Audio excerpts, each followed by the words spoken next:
Tu sebab dalam kita mengaji, kita bawa dalam solat, kita baca suci Quran, kita rasa tenang. Kan? Kita tengok kan macam-macam kesedihan kita alami. Tiba-tiba pula berlaku kematian dalam keluarga.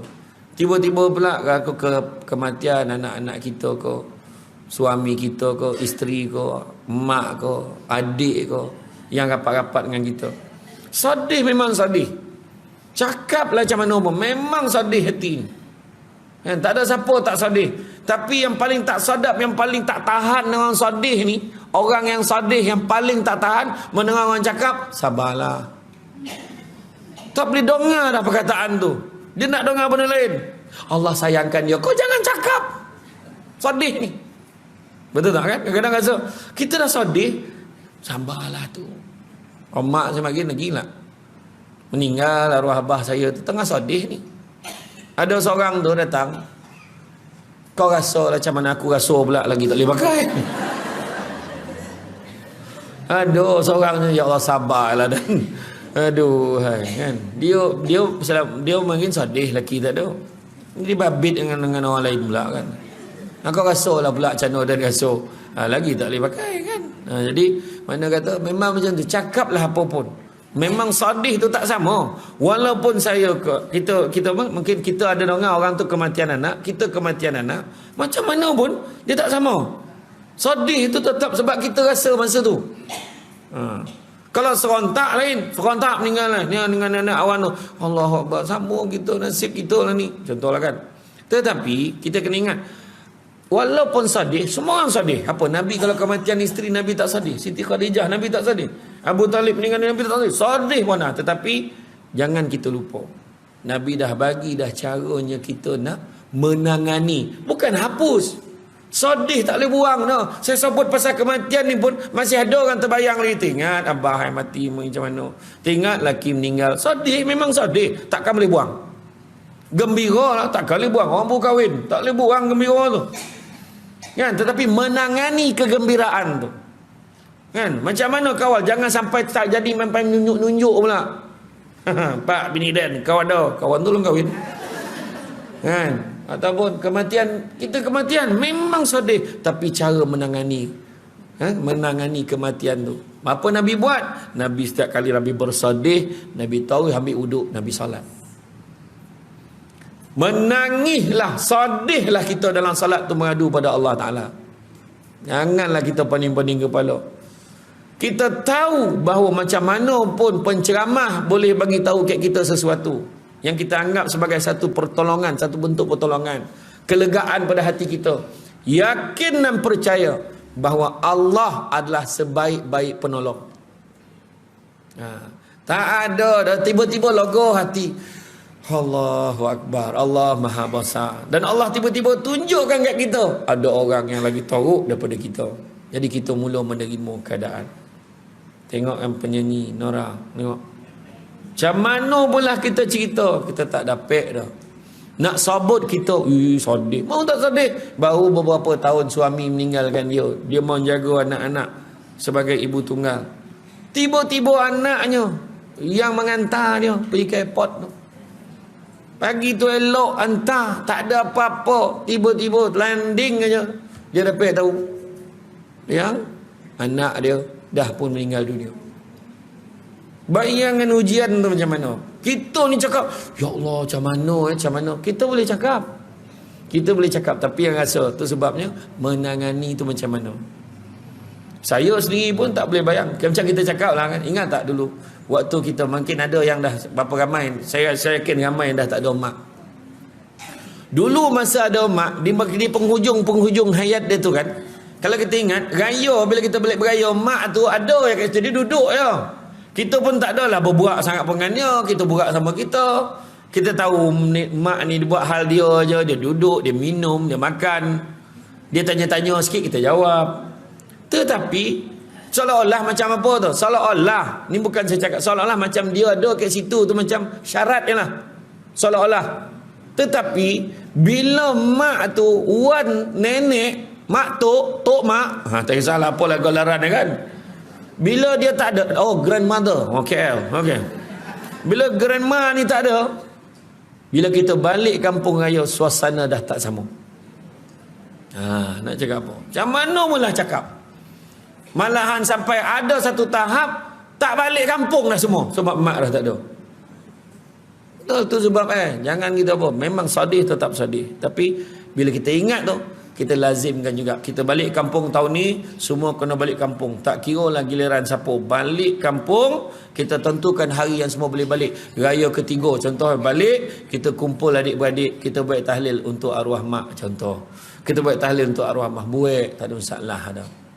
Kan? Jadi makna kata, itulah sumbangan yang paling dinanti-nantikan oleh ahli keluarga kita yang dah tak ada di sisi kita. Okay. Jadi, orang mukmin adalah orang yang takut pada Allah dan seluruh anggota badannya, sebagaimana Abu Laits As-Samarkandi telah berkata, tanda-tanda takut kepada Allah itu kelihatan dalam 7 perkara.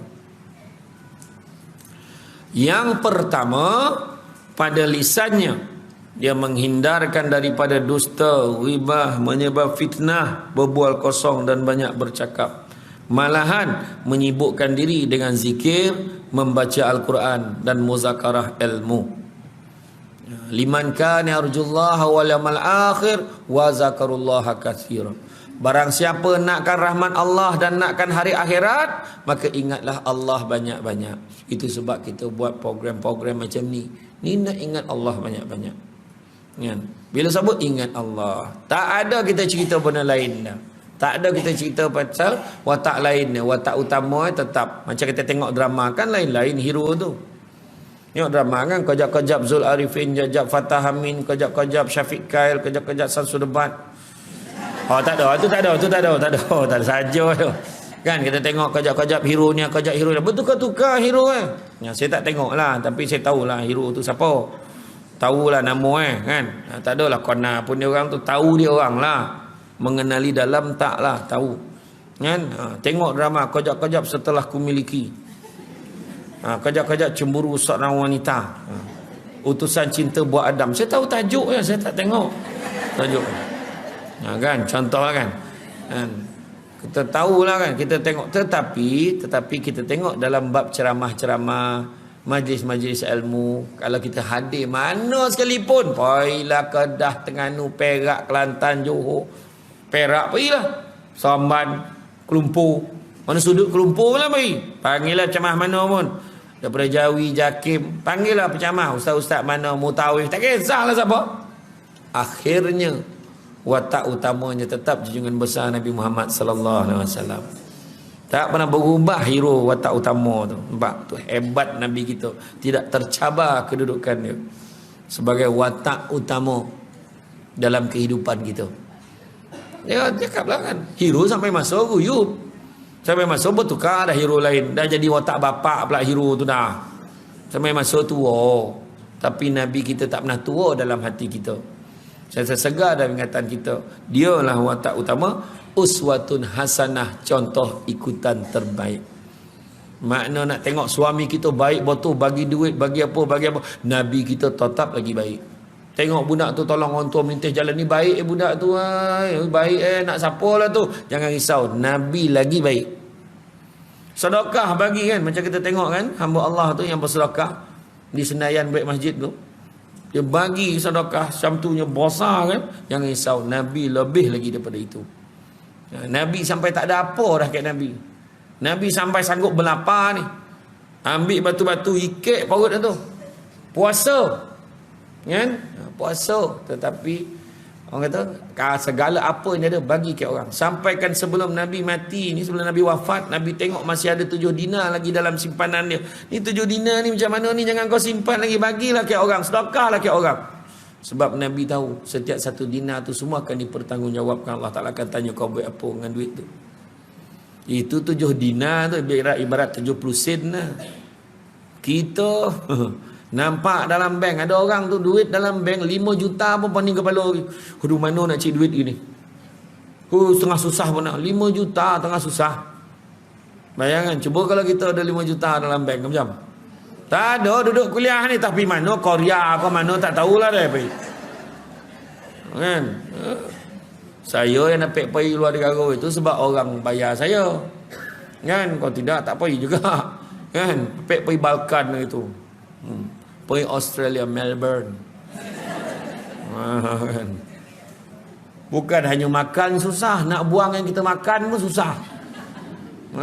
Padahal lah polik-polik zaman masa kat Balkan tu, tiap-tiap hari toilet tiap-tiap hari kita check out tau. Maknanya buka beg tu tak ada nak keluarkan barang lah. Sebab kita tahu besok nak check out. Kan? Jamban macam-macam jenis nyembuh kat negara orang putih ni. Ada tu jamban tu 2 lubang Saya kata ni berpasangan ke buang air ni? Gila kerja saya tu kan. Macam-macam lah polik-polik. Ada satu tu pula, dia punya shower tu cenia tiang tu. Sampai atas. Kita pun buka lah. Rupa bukan senia sampai ke bawah tembak kita ni. Umat tapak kanyat. Wah tu. Orang kampung macam tu lah.